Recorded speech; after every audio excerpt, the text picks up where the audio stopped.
Well, I appreciate you all being here this morning, but my name's Nick. I'm from the Treasurer's Office. We are doing things a little bit old school this morning. Hopefully that's all right with you. But I'm just going to be teaching you a lot about stable accounts and how they can help out the individuals that you all work with, but also how they can work with every other type of account or benefit that people might be receiving. Because when people hear about stable accounts, they think of, okay, well, this eliminates spend down. So we no longer have to worry about resource limits or anything similar to that. But there's so much more that can be done with the accounts as well. But before I get into that, I'm going to back up a little bit. That our team's actually been doing this since 2016. So we've been doing this for a little over 2.5 years now. But this started at the federal level with the ABLE Act in 2014. It stands for Achieving a Better Life Experience. And essentially what that did is it set the federal groundwork. So once that was done, they said, all right, well, states, you can go ahead and do it yourselves. So Ohio took the initiative, and we were the first state to pass legislation back in 2015, and we were also the first state to launch in 2016. So extremely quick turnaround, but we are the largest plan. We have over 10,000 people enrolled across the country. It doesn't matter what state people are in. We have people from all 50 states that are using the account. Good morning. Are you here to help save me? Perfect. What are we doing? Turn on But the also, we've been able to see in that short period amount of time that families, individuals have been able to save over $60 million, which is pretty incredible. I can't even wrap my head around 1 million, let alone 60. But I am going to follow this a little bit until we can get that up and running. But one thing that I always like to say is that even though stable accounts have not been around for very long, they were able to take some of the better parts of other financial accounts, like a special needs trust, which people have already, or like checking accounts, which people have already, and put them together in a way that helps out individuals for what they need. Besides the benefit of no longer an individual having to abide by their resource limit, the account can also be owned by the beneficiary as well. So this allows for people to be able to own and operate their own stable account, which might not have been able to occur before.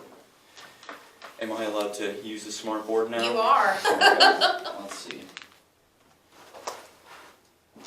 For 24, I'm not good at this stuff. But we will be able to see the website, because everything is, and this will be a perfect segue, is that everything is on the website, but we also have all of our materials on the website as well. And Nick, you can use the keyboard right there if it's easier for you to type it in. Perfect. Yes, it definitely would be.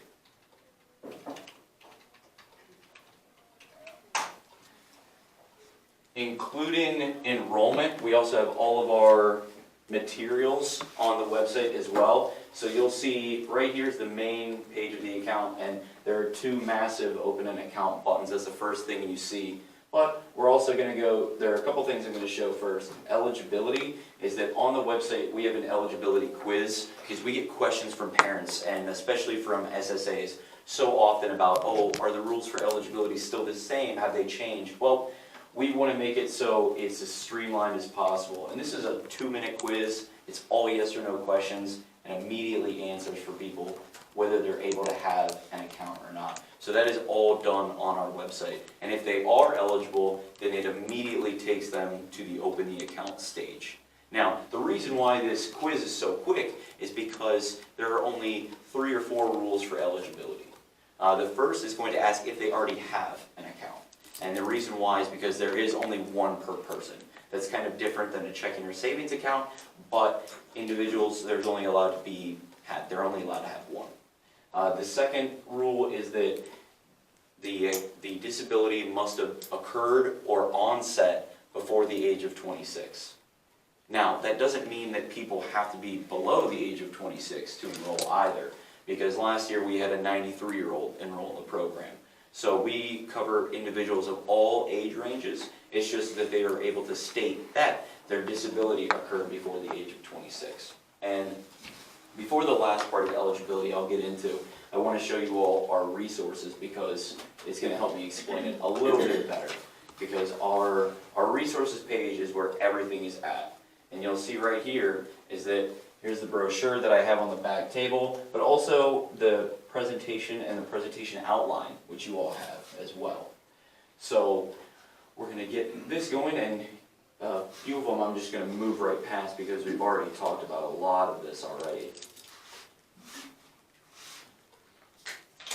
And so we've covered this part of eligibility, but also the third rule is that an individual needs to meet one of 3 criteria. And those 3 criteria are very Social Security based, and that's if an individual is receiving SSI or SSDI, they're automatically eligible. If an individual has a condition that's on the list of compassionate allowances, they're also automatically eligible. But what the third part of this rule does is it really opens up the door for people that might not be receiving Social Security, or might not be receiving benefits at all, or may even have a temporary disability. And what this is, it's self-certification. And what self-certification does is it allows for people that don't fit those first 2 rules to be able to enroll. And all it's doing is it's stating that they fit those first 2 rules, so they don't already have an account, and they had their disability before the age of 26. But it says that they have a doctor's note, and when we say doctor's note, that it's a diagnosis, but we don't have anybody turn anything in. And so we're currently at the very bottom of page 1, of course. So enrollment, everything is done, as I showed, completely online. But the nice thing about it being online is that it's completely free. So individuals, when they enroll, it's completely free, which definitely separates stable accounts from a special needs trust in a lot of ways.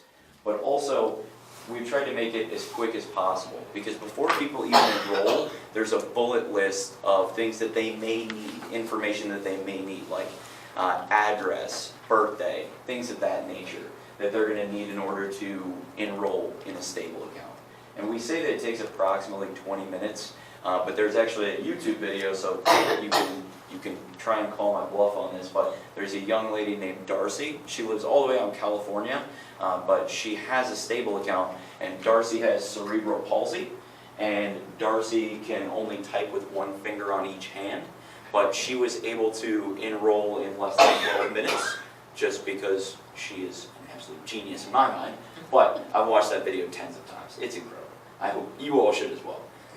But that just goes to show that we've tried to make the process as streamlined as possible for individuals. Now, there is a $50 opening deposit, but we always let people know that that's not a fee at all. All it does is just create an opening balance in the account. Now, one thing I mentioned earlier is that the stable account can be owned and operated by the individual with the disability or the beneficiary. So in that case, maybe somebody is a minor, or maybe somebody doesn't want to handle their own finances, that they don't have to, and somebody else can help out in that case in point. And that other type of person is an authorized legal representative, or for short, an ALR. But all that is that's a parent or a guardian or a power of attorney. So if somebody is one of those 3 things, they can open up a stable account for the beneficiary. But let's take it one step further. Let's say that they're not either of those 3 things, but they still want to help out and they still want to be the ALR for somebody. The main one that I use as an example, it's probably the most used one that we have asked, is about a representative payee. Because the rep payees handle a lot of finances for individuals already, and would like to continue to do so. So in this case, we have on our website, which actually is right by the other, oh, that's all right, right by the other PowerPoint where we just were, is a limited power of attorney form.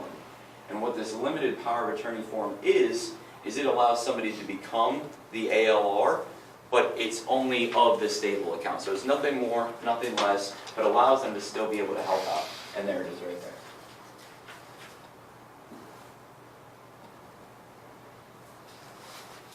Now, there are 2 ways that people can put money into the account, and we're on to page 2 now. But when people can put money into the account, they can do it either electronically or with a check. And the one thing that I want people to know is that anybody can put money into the account. And You see this as a snapshot of these next 3 slides that I'm going to go into, but they're just bigger now. Anybody can contribute into a stable account, whether it's family, friends, neighbors, coworkers, anybody and everybody.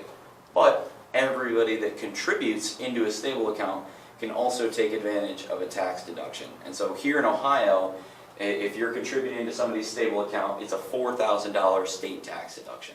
And I believe it's line 17, but don't quote me on it, of your income taxes. And that's to say that, yes, you contributed to an ABLE account, even if it's your own ABLE account, and can still receive those benefits. Yes? So if I contributed to it, I would get that? Yes. Yes.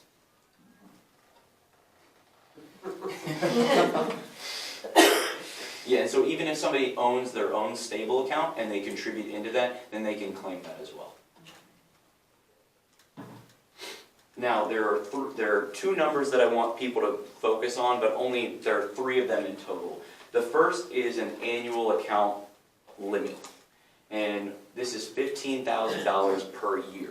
And so from January 1st to December 31st, people can put in up to $15,000 in the stable account every year. And so every January 1st, people get a clean slate and are able to put, again, 15 more into the account. So it can continue to grow and grow and grow. But one thing that we always make sure that we do is that our system will automatically reject any excess contributions. So people cannot exceed this if they don't, or if people try to, it can't be done. Now, one thing that happened at the beginning of 2018 was something called the Able to Work Act. And what the Able to Work Act said that if you are employed, you can now put even more money into your stable account in a calendar year. And so this changes it from $15,000 to it's technically $27,140, but I usually just say about $27,000. It just sounds easier to say. But it's incredible to think that people couldn't have $2,000 to their name, but now can continually have $27,000 every calendar year. Now, not many people are maxing out the accounts, but we like to say that this is achievable. And so what we get is, we can see that people they can use their wages to bridge that gap from the $15,000 to $27,000. So if somebody's employed, they're able to use their wages and put money into the account. A couple of ways that we've seen this happen is payroll deduction.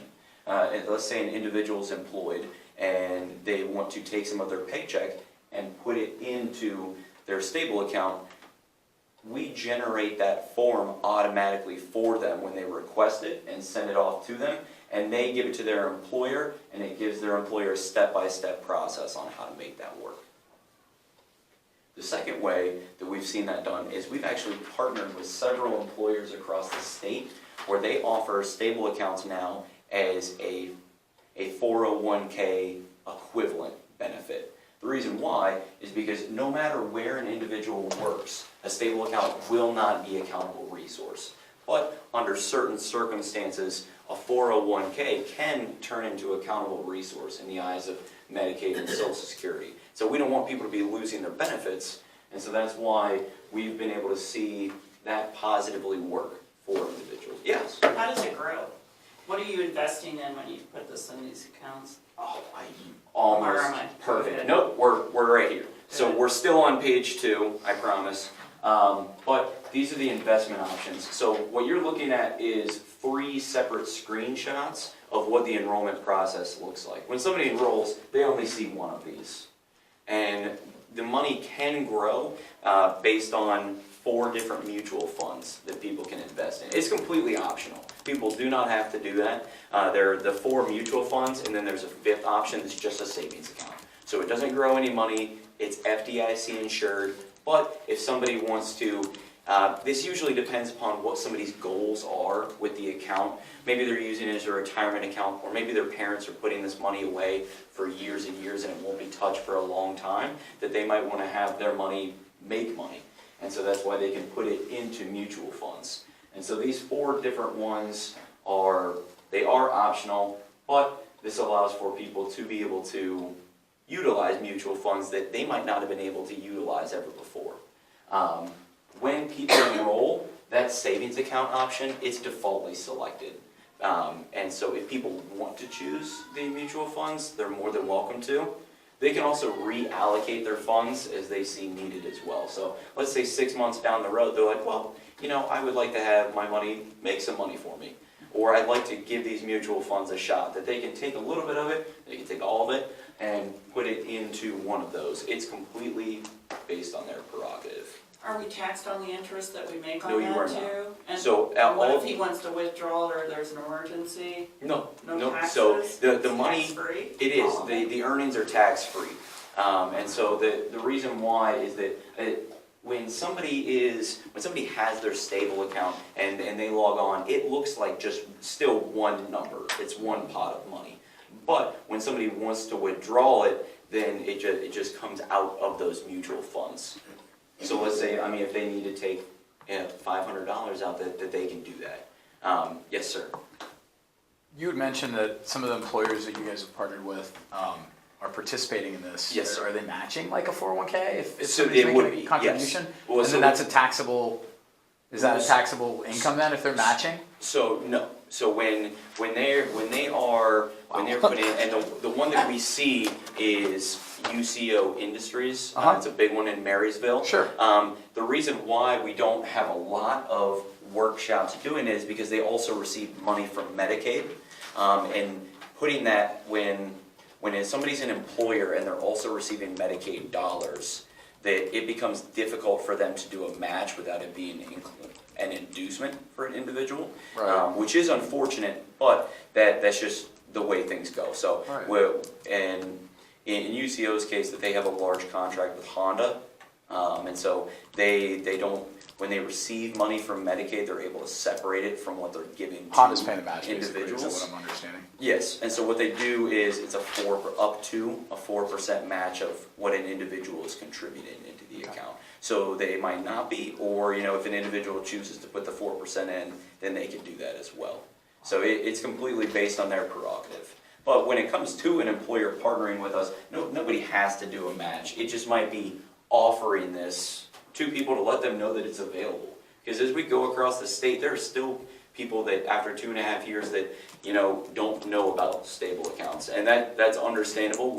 That's exactly why we're here. Is we're here to educate and let everybody know that they're available. So just one more question. So these are all post-tax deductions, so that's why they're not They're tax they're all deductible? post-tax dollars that are going into the account.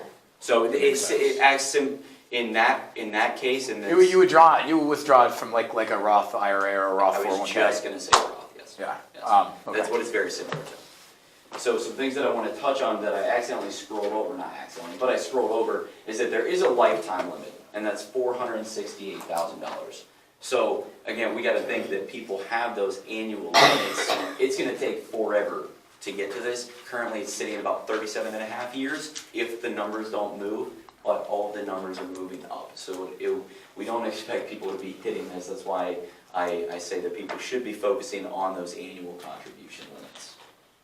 Now, there is an e-gift event. This e-gifting is, we've seen it used in a couple really similar ways. The first is that we like to see this as a re-education tool for individuals, in the sense that people have been told, especially by benefits agencies, that they can't save or beyond that $2,000, beyond their resource limit. And so families have told each other, don't contribute, or might be hiding something under the mattress, but this allows for people to be able to contribute with and take advantage of those tax deductions without having to worry about any of it. Essentially just streamlines it. And so we've also seen this used in a GoFundMe fashion, because what this is let's say an individual has a stable account and it's the holidays. They can send this e-gift event out to family, friends, whoever they choose, and make it so that they describe the situation and, well, I have this new type of account that you can contribute to me, take advantage of these certain benefits, and I'm able to keep my benefits. So it's a whole different ball game. But the one example I like to give is that there was an older gentleman who used the e-gift event to tell his friends about that he needed hearing aids, but Medicaid left him with $4,000 out of pocket to pay still for those hearing aids. So he was able to knock the cost down by letting by letting his friends know that this was an option for him. And he paid for them with his stable account. Any questions so far? So the Did I miss it? IRS is not gonna, you're not gonna get in any trouble from the IRS doing this? Well, we work with the IRS. Okay. Well, so this is a federal account. This is for the child though, the person, for Of course, them yes. only. So it is, and that's exactly what I'm gonna get into right now, that it is only for that individual. Person, Yes. correct, okay. And so this is one of the questions, and I'm glad that you've made that segue, is that this is something that when we get questions, besides eligibility, what can I spend the money on, is one of the biggest questions that we get. And so I have the federal lingo down, and that is that it must relate to the individual and their disability and help to maintain or improve health, independence, quality of life. So that is extremely broad. But what that allows to do is it allows for this account to move and mold over time for that individual. Because an individual's needs are not going to stay stagnant for their entire life. Nor should they. Nobody's does. And so this allows, because whatever an individual's needs are, this account can fulfill it.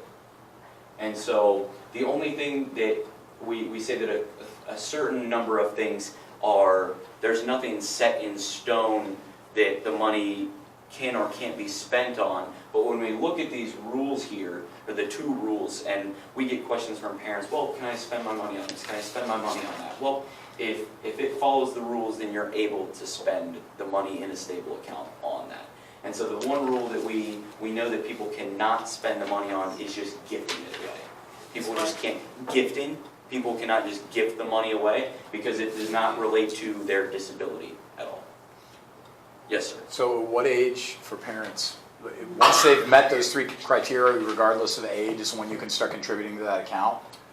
But Am I understanding? I So think let's I'm a just little say, confused. Sorry. age 4, you've met all three criteria Oh, to yes. open the account, you can start contributing to that There is account no minimum age. immediately as a parent, but at that time, it's 15,000 is the limit, because they're not working, their son or daughter, Yes. right? And so you could build that nest egg for them before they even went out into independence? Yes.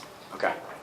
Well, so that's the goal for a lot of Kind of like a things. 529 plan for Yes, college. but the nice thing about it is, But then the parent could use it for it would be only allowable for their expenses? child. Right. Yes. So if there was adaptive technology that, a county, an agency would pay Of course. for, then you could do it through that. Okay. Of course. So I do have 8 examples of things that the account can always be spent on. Assistive technology is one of them. Education is one of them. And a 529 plan can also roll over into an ABLE account.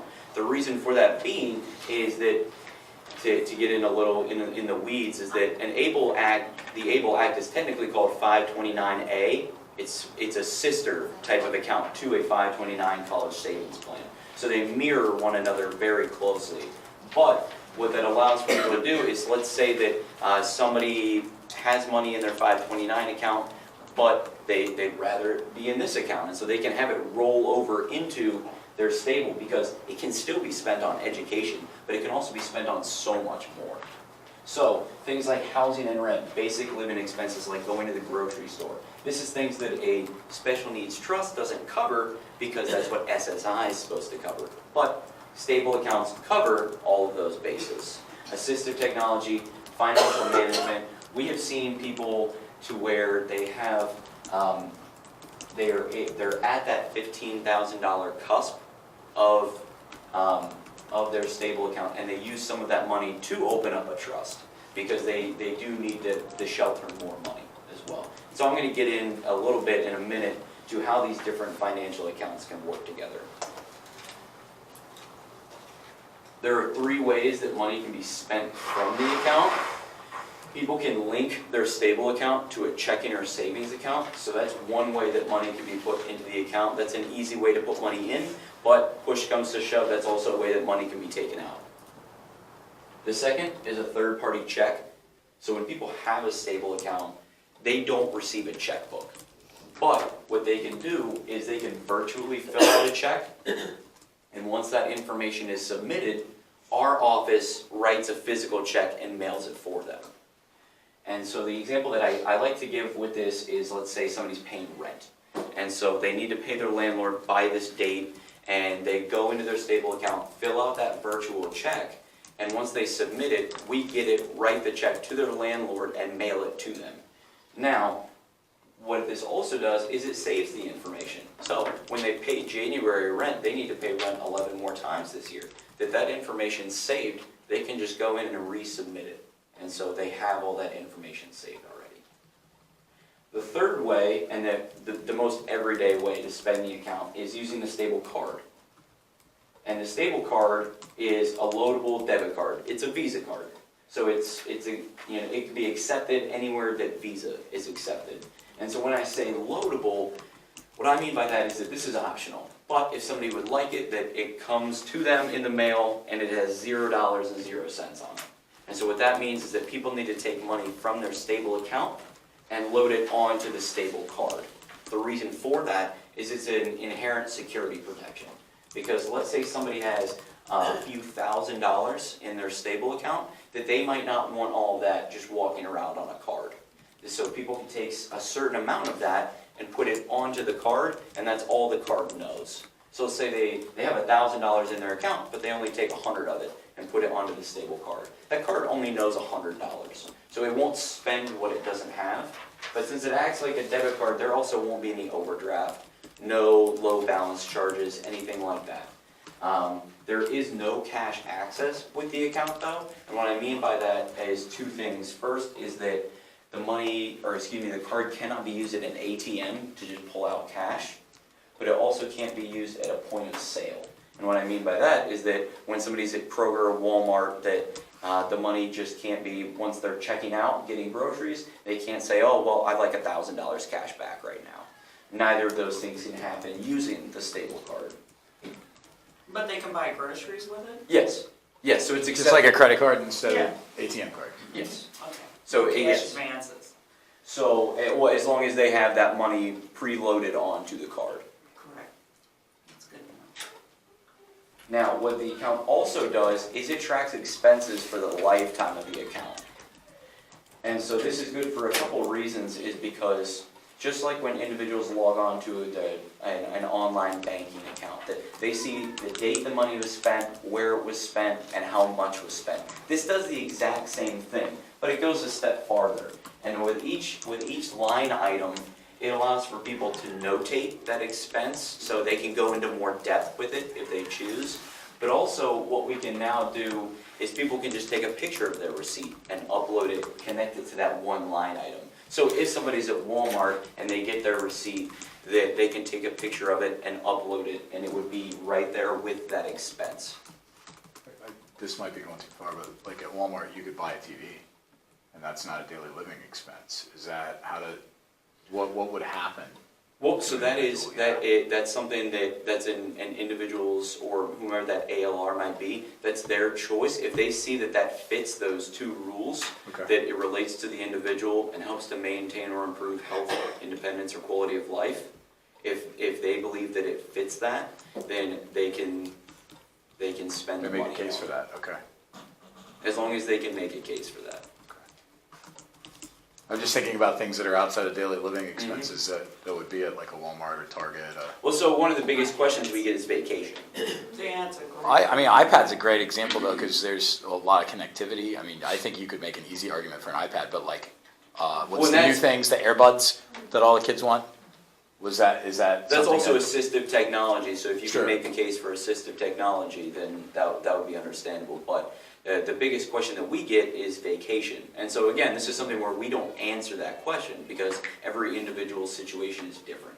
And so if they believe that they can spend the money on vacation, then they can spend the money on vacation. I mean, that's Now, enriching your life, so yeah. You did earlier bring up, and I want to kind of bring this full circle here, is you did mention the IRS, which is 3 of the most feared letters in the history of the United States. And that we do work with them in the sense that the IRS, under the federal law, they can audit any of the accounts that they choose. We have not had an account be audited yet, but if they so choose to, that they can do that.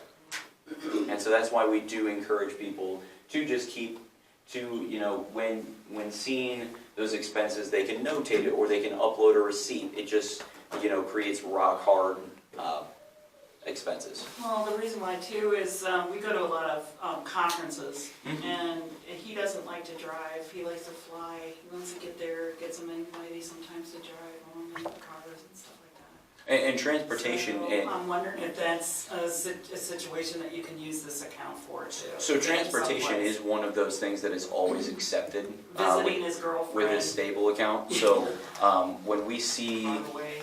people usually think of transportation as just car payments, but that's not in the case the slightest. Is when we dive into it, it's everything that comes along with it. So, oh, well, the car needs gas. I need insurance to drive the car. Oh, or an individual can't drive. They need to Uber and Lyft everywhere, or they need to have a transportation service provided for them. That these are all things that can come along with that. So it's not just the broad category, it's everything that's included in it. That's what I was wondering, yeah, because if you're with the individual and they have preferences and they want to do something, you just don't, you know. Well, If you ever have a question, is there anyone you can call to figure that out? For us? For spending, yeah. Well, so we have our customer service line where it's just our team, and I'll get into them at the end, but it's just a number. You can always call me. I'm happy to help out with any of these things.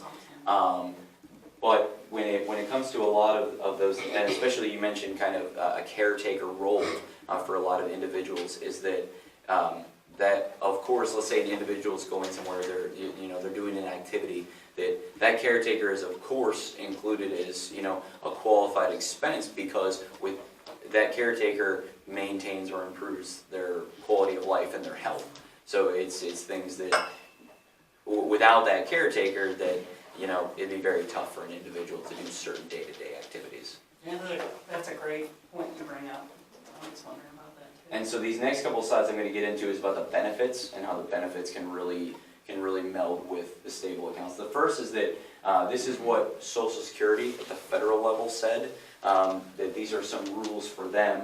And so the first one is that any balance in a stable account over $100,000 could count as a resource. Now, we won't run into this until 2 years from now, but we are letting people be aware of it exactly for the case that you made earlier, that families might be building up a nest egg for a child. And so the reason why they've done this is because they said, well, SSI is meant for housing and food, and if you have $100,000 for at least 1 month, you can cover your housing and food. But this is why we also encourage people to look at other ways to protect their money as well, such as a trust, which I'll get into a little bit later. Does that include but you could- SSDI too? No. You could No, purchase because- property with $100,000 though. You could. Right? And then that wouldn't count as a resource anymore because it's tied up in real estate. And so if a family wanted to set up a person in a situation, they could, I don't know, buy a duplex or something like that, and then. Well, that's actually really interesting that you brought that up, because we do have a testimonial where a family does have a really young son, and they say, well, once we hit the $100,000 over however many years it takes, that we're just going to buy him a house. So, and housing is a qualified expense. Right. Now, the next rule is that, and this is, if somebody has, it's essentially just reminding people that the stable account is the shielded account, but a checking or savings account is not. And so what I mean by this is that, let's say somebody has money in their stable account, they take it out and put it into a checking or savings account, it's a countable resource. Just because it came from the stable account, it's left the shield. It's sitting in that checking account or that savings account. So it's no longer protected. So just to keep that in mind for people and the benefits that they might be receiving. The third is that if SSI has placed, or excuse me, if Social Security has placed any wage limits or wage rules on an individual, that those still apply, because we don't make those rules, those are Social Security's rules. So does it become taxable after it comes out of the account then into a savings or checking account? No, it does not. So let's say you have $500 in a stable account, you take that and transfer it to a checking account. You just now have $500 in your checking account, but it can now be a countable resource because it's left that shield of the stable account. You see what I mean? Yeah, It wouldn't be taxable ever because it's been done post-tax. I got Yes. you. Okay. Now, the next two are about, if the account holder passes away, and what's going to happen in that case in point. So, when an individual that has a stable account does pass away, that the person handling the estate will gain access to that account. The reason why is that they can spend, or they can pay for funeral and burial expenses, or any medical bill, any type of outstanding bill that they might have, can be paid out of a stable account. And so there is no designated transfer upon death. And so what this means is that if an individual passes away, that the money needs to go somewhere. The money needs to come out and go somewhere. And that's why we encourage people to, now that we've seen people now have the ability to be able to save much more than $2,000, farther above their resource limit, that having an estate plan can be an important part of what they do now. And so that can say where their money goes once they pass away. Because if an individual doesn't have a will, then it will go to the probate court, and then the probate court decides what they do. And that's not just with, that is not just with individuals with disabilities, that is with everybody. So if you don't have a plan, the government will make a plan for you. So is the ceiling the same for a married couple then? Because there's a lot of people that we serve that might be married couples, and they can't transfer their account to their spouse if they pass? No, there's no... But it would go through, there has to be a will. So what you could do is, Then they and can this pay is... for the will through financial services through their stable account. You could transfer the money from one ABLE account to another ABLE account, but you cannot name a beneficiary. on So, the but there's account. gift rules around that too, though. There's only so much per year that you can... It would be the $15,000. Okay, right. So they still have to follow all the contributions. They just have to have a will set up, that married couple. So Well, somebody has we to help counsel recommend them. it. It's not, Right. It's not Certainly. necessary, but we would recommend that. Okay, it saves a lot of time and cost. Yes. Did I miss So, one? yeah, if they have the estate and they have where they want the money to go, Mhm. and if they can designate it to whoever they want to, the date of their death, is it sealed into the account where that you can't touch it, or if you don't have that established before their death? That would be, have what established? Sorry. The estate, or a trust. Can you do a trust? Well, so a lot of people have trusts that begin that are funded once they pass away, and that's usually through insurance. But I'm not a special needs trust planner, so I can't answer that question. I apologize. But yeah, I don't know the specific rules on that. What happens when the person's deceased and you get the death certificate? What happens to this account? Is it sealed? No, Is it sealed shut? no, tight, it till would not be sealed. perform legal documents stating, is it a problem when somebody passes away? That's what I'm asking.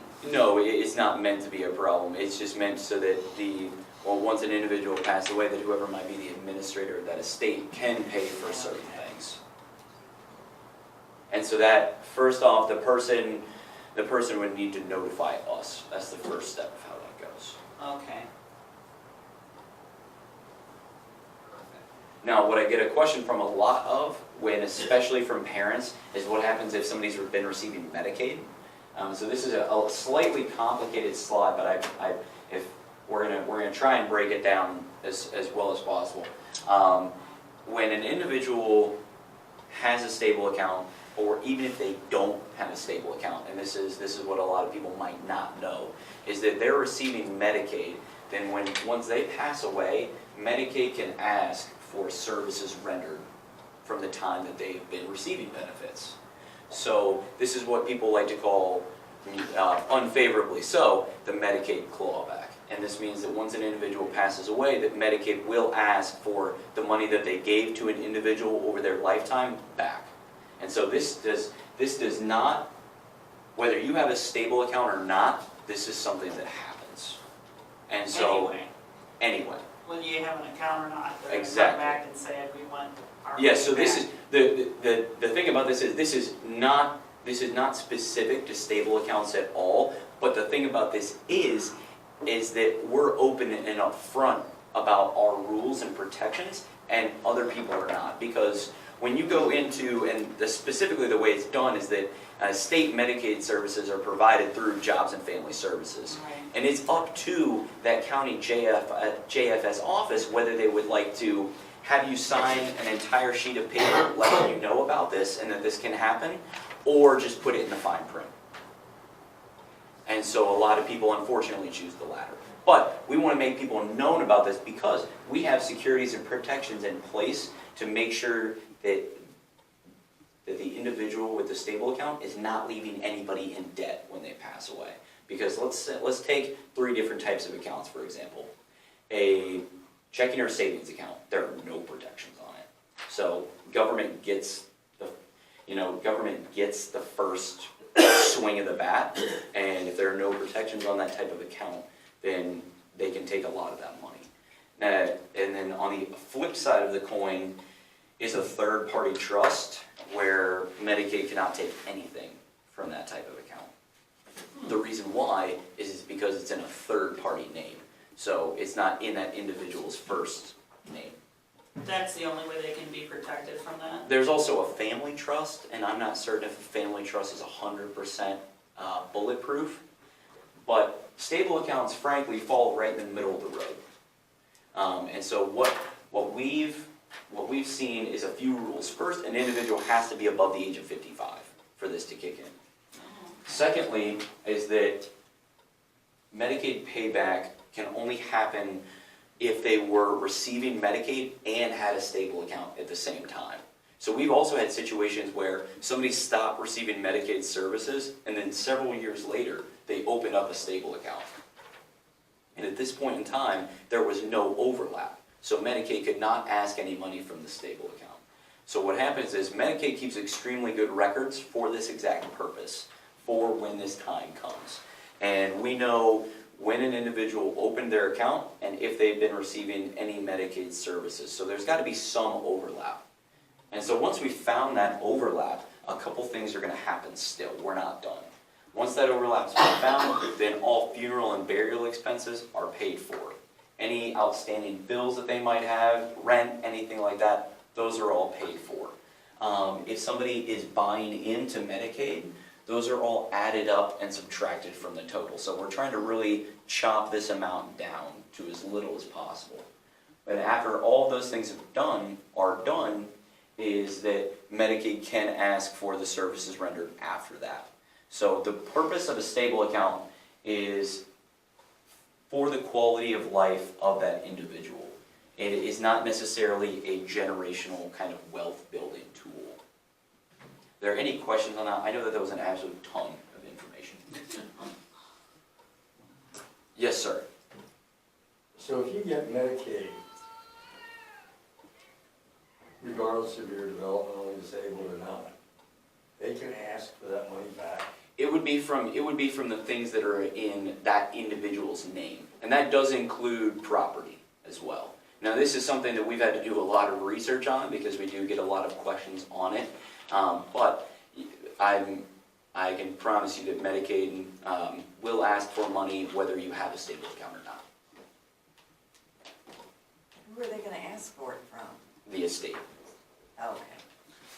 Does that include like food stamps? Like say they're getting food stamps for 5 years? I do not know the answer to that. I apologize. That's okay. I can look that up and then I'll I shoot can you an know. email as well. But that's something that we do have contacts at the federal level, so I'll just make a quick call. Oh, good. But that's also one thing that, we've also seen situations, and, we have people at the federal level of Social Security as well, because we've seen instances to where we go to a Social Security office and I give a presentation to all of their case managers, and then some of them still decide to believe that an ABLE account's accountable resource. And so we get a call from a family saying, oh, well, my benefits are getting shut off because I have $5,000 in this account. Well, they're breaking federal law, so we have to let them know that they cannot be doing that. Nice. Whoa, that's a good information to know. Thank you. We've settled, we have gotten every situation settled within that day. So unfortunately, we don't know about it unless people tell us about it. So we have, if you hear about anything like that, please let us know. We will get it rectified. So Job and Family Service can't even shut down things if you Nobody have a can. stable account? Nobody. That would, unless, yes, no. Well, once an individual, if they choose to close their own account, then they can close their own account. Any questions that I'm missing right now? It sounds like almost like, can you double dip? That's why, can they get food stamps and do this account? Well, this is meant to be a protected resource for people that already receiving benefits. I mean, they don't have to be receiving benefits, but food stamps can be considered a benefit, so they can have a stable account and be receiving benefits. That's kind of the main crux. And you're saying if they say, well, you got this account, we can't give you any more food stamps, or we can't do this for you anymore, as long as you have this account, that's illegal? No, For them no. to say that? Or, I'm trying to understand, I guess, that. You can be receiving any types of benefits, including food stamps, including SNAP, and still have a stable account. So if somebody were to come up to you and say that, then you let me know. Okay.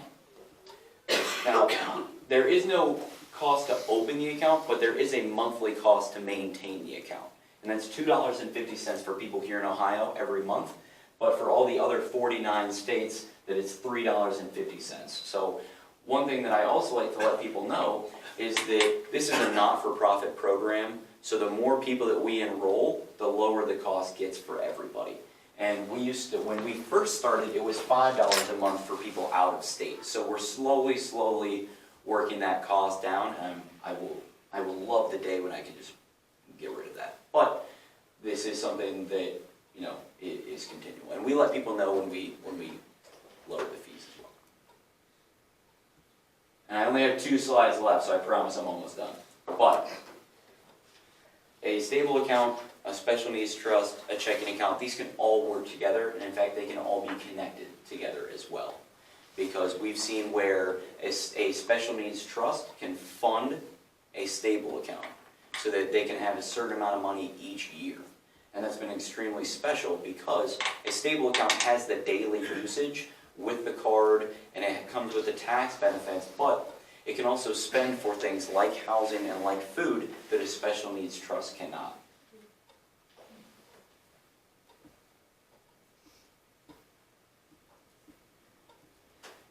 And this last slide is just that this is our customers, and all this information is on here as well, is that this is our team. We can answer any questions that you have. Our email as well. So, and especially I know that parents do things really late at night. So our customer service team is only from 9 a.m. to 8 p.m. But people can email us and we'll get back to you as well. My final pitch is the website, stableaccount.com. This is where everything is done. Managing the account, opening the account, letting people know that the accounts exist. But if you don't have any questions, I appreciate you all for taking a few minutes of your day to really let me talk for a really long time. I appreciate all of you. And if there aren't any questions, I want to just thank you. So I really appreciate it. So. Hey, I don't have I guess maybe I do have a question. Is the number that you give there, is that still answered by a person? It doesn't go to voicemail or anything? Yes, so what happens is when people call, there is a voice that comes on and reads off our website. And then once it's done reading off the website, then it just goes to a dial tone and one of our team members picks up. I think that's really important because you don't have to go through several different steps if you just have, a couple quick questions. And I know that was something last year when you first presented to us, to some families, that was really important and people appreciated that, so. There's no press 1 for this, press 2 for that. There's no decision making for the people if they wanted to, any of the people we serve, if they wanted to access the number. Absolutely. These people are trained, knowledgeable. They they probably know more than I do, so, but I'm not gonna say that. No, I'm not gonna agree to that. If there aren't any questions, I greatly appreciate it, so thank you all. Thank you. Good deal.